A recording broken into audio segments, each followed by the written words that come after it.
Welcome to Friday evening prayer, the fifth part of Psalm 119. Jim Cotter has entitled Loving... Oh, hang on a minute, stop. Wrong one. It's entitled Loving God's Truth.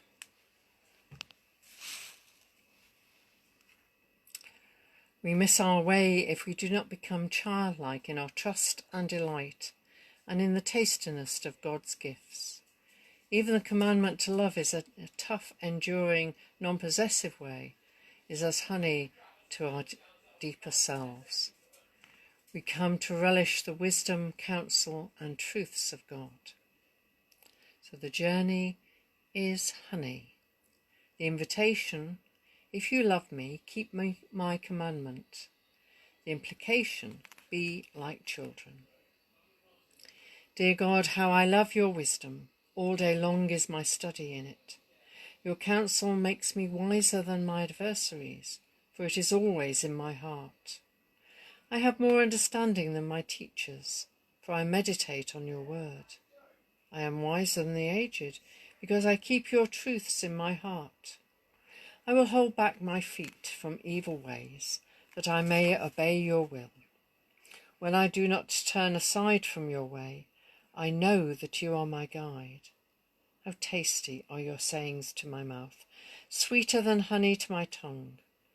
Through your guidance I learn understanding. Therefore I hate all evil ways.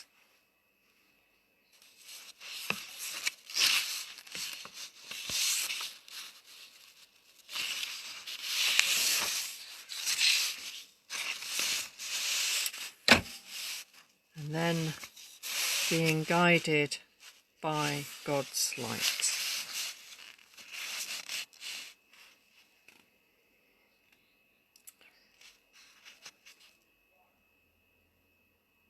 The way becomes obscure, but there is sufficient light once our eyes are accustomed to the dark.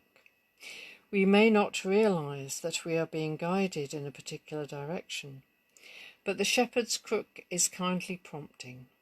We may be troubled, but it is an imperceptible inclination of the heart in prayer is all that is needed for our calming. So the journey is the lantern in the dark. The invitation is to let the Good Shepherd guide. The implication to pray simply. Your word is a lantern to my feet, a light searching out all my ways. I have sworn and am steadfastly purposed to keep the way of your justice. I am troubled beyond measure. Give me life, dear God, according to your promise. Accept my offering of praise and teach me your truths. My life is always in your hands, and I do not forget your law. The ungodly have laid a snare for me. May I not swerve from your commandment. Your wisdom have I claimed as my heritage forever. It is the very joy of my heart. I incline my heart to your counsel, always, even to the end. And the last section this evening is bringing evil to God's judgment.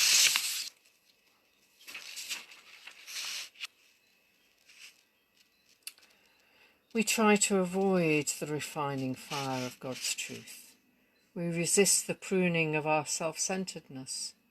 We are unfaithful in our promises. We are cunning in our self-deceits. We have become weighed down with our vain pursuit of earthly security. Even while hating hypocrisy, we practice it. Only through the astringent love of God will our greedy and inordinate desires cease, our lust for possessions fade. So the journey is refining fire. The invitation, be pruned and be fruitful. The implication, do not look lustfully. I hate all double-mindedness and hypocrisy, but your law do I love. You are my defence and my shield, and my trust is in your word. Away from me all desire to do evil. I will keep the commandment of my God. Uphold me according to your promise, and I shall live. Let me not be disappointed of my hope. Support me, and I shall be safe. My delight shall ever be in your wisdom. Relentlessly expose my unfaithfulness. May my cunning be in vain. Rake out ungodliness from me like dross, for I desire your refining truths. My flesh trembles in awe of you, and I am afraid of your judgments. So may God grant us a quiet and a peaceful night. May we rest in God's love, being guided by God's light and loving God's truth. Amen.